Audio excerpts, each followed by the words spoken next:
도널드 트럼프 전 대통령이 끝내 형사범죄 혐의로 기소된 미국 사상 첫 전직 대통령이라는 오명을 쓰는 사태가 벌어졌습니다.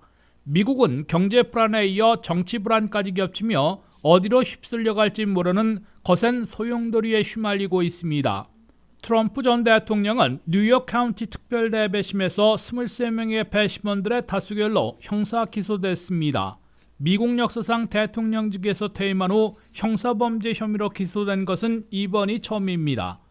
미국은 물론 지구촌의 시선은 이제 트럼프 전 대통령이 어떤 형사범죄 혐의로 기소됐는지, 그에 따라 체포 또는 자진 출두하느냐, 구속 또는 불구속으로 재판받게 될지, 유죄 판결을 받게 되면 실제로 투옥까지 될지 등에 쏠리고 있습니다.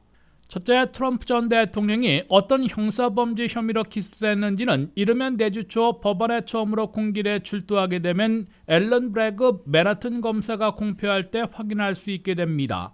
현재까지 알려진 바로는 트럼프 전 대통령이 지난 2016년 대선 전야에 과거 성적 관계를 폭로하려던 폰스타 스토미 다니엘스에게 입막음 대가로 13만 달러를 마이클 코언 변호사를 통해 제공한 혐의를 받아왔으며, 이를 은폐하기 위한 트럼프 회사 회계기록 조작과 선거자금법 위반도 거론돼 왔습니다. 둘째, 트럼프 전 대통령이 공개리에 체포되고 수감까지 차는 일은 벌어지지 않을 것으로 보이고, 검사와 변호인 측의 협의로 자진 출두해 법적 절차를 밟고 법원의 공개리에 등장하게 될 것으로 예상되고 있습니다.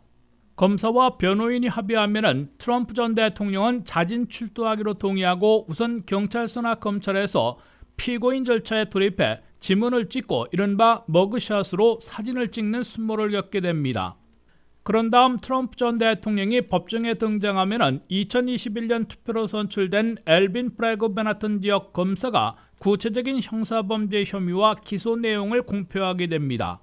셋째, 도주나 증거인멸의 우려가 없다고 보고 구속재판 대신에 불구속 재판을 수개월간 진행하게 될 것으로 보입니다.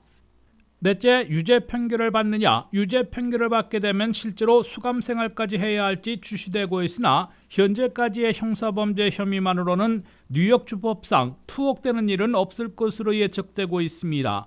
트럼프 전 대통령은 유죄 판결을 받더라도 뉴욕주법상 가벼운 중범죄로 최대 4년의 징역형에 처해질 수 있어 선고에서는 투옥되는 실형이 나오지 않을 가능성이 높은 것으로 관측되고 있습니다. WKTV 뉴스 한면택입니다.